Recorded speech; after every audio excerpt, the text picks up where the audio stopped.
Good morning. It is Monday, November 28th. It is good to be with you. Today is the first Monday in Advent, and we began this season yesterday in worship. It's the beginning of a new year, and it is just a lovely time.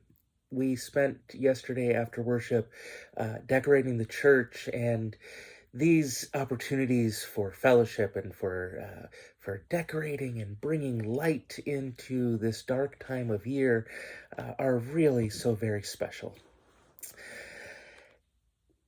And yet, yesterday afternoon, Elena sat down to write out our December calendar on the big whiteboard calendar that we have hanging in our kitchen. And we both looked at it multiple times yesterday afternoon and evening and just went,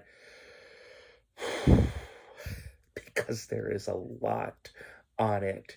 It is a very, very busy month. And this has led me to be thinking about waiting. And waiting is not a very popular attitude. In Waiting for God by Henry Nouwen, he writes, "Waiting is not something that people think about with great sympathy. In fact, most people consider waiting a waste of time. Perhaps this is because the culture in which we live is basically saying, get going, do something, show you are able to make a difference. Don't just sit there and wait." For many people, waiting is an awful desert between where they are and where they want to go. And people do not like such a place. They want to get out of it by doing something.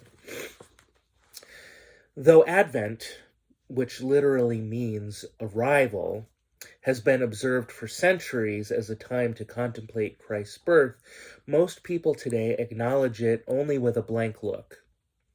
For the vast majority of us, December flies by in a flurry of activities.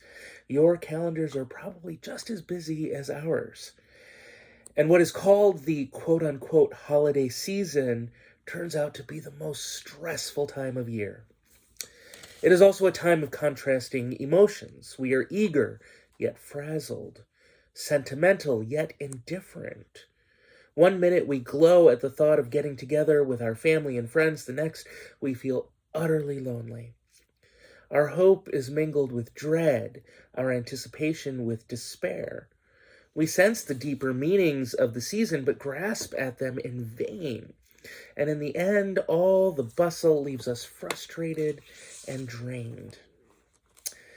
Even we who do not experience such tensions, who genuinely love Christmas, and I can be counted among them, often miss its point.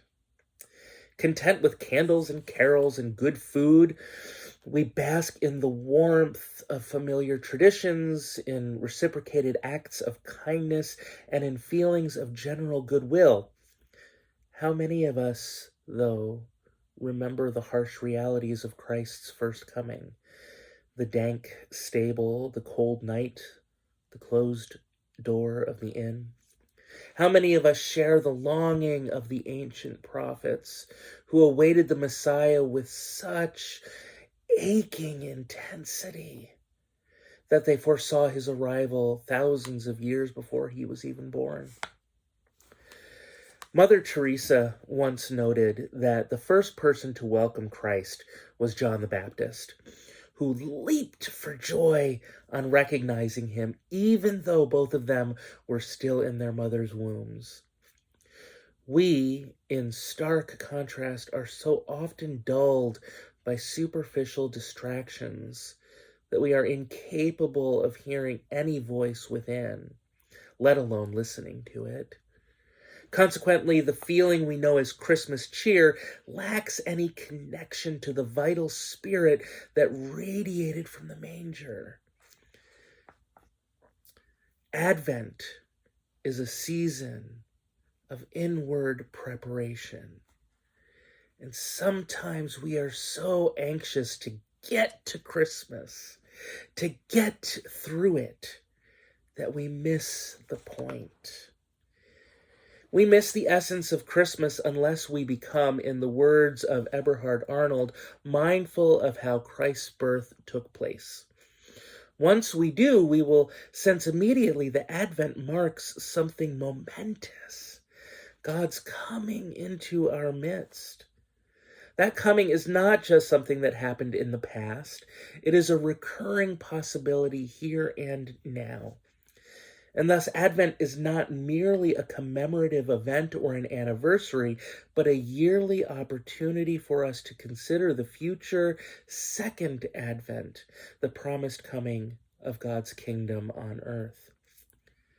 Such an understanding of Christmas is possible only insofar as we let go of the false props of convention and seek to unlock its central paradox.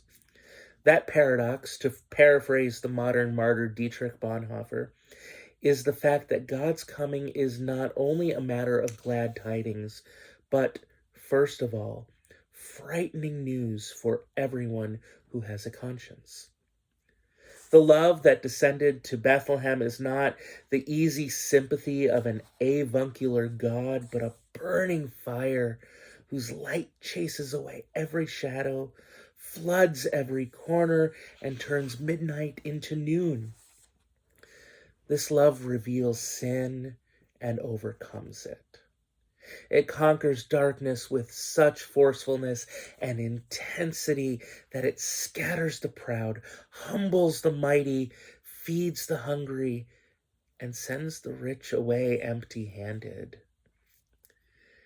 Because a transformation of this scale can never be achieved by human means, but only by divine intervention, Advent, to quote Bonhoeffer again, might be compared to a prison cell in which one waits and hopes and does various unessential things, but is completely dependent on the fact that the door of freedom has to be opened from the outside.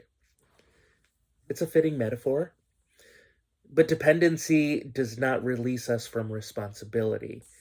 If the essence of Advent is expectancy, it is also readiness for action, watchfulness for every opening, and willingness to risk everything for freedom and a new beginning.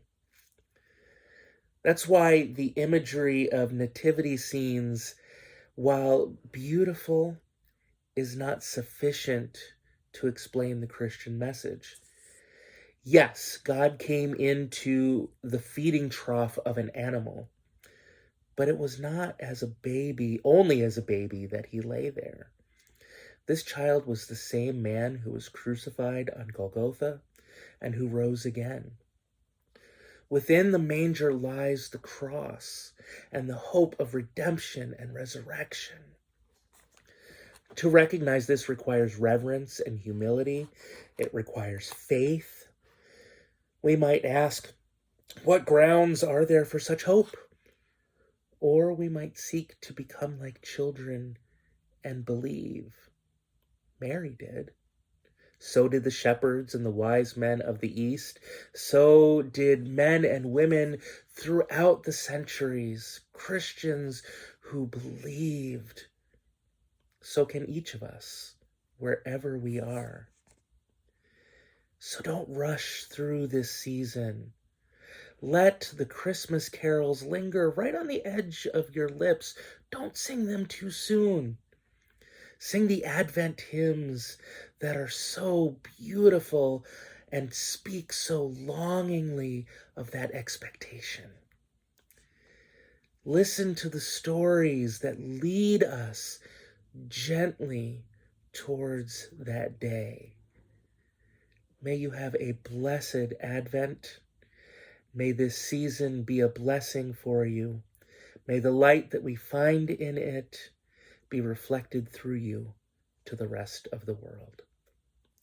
Friends, I hope you have a wonderful start to your Monday, to your week, to your Advent season, and I'll see you soon.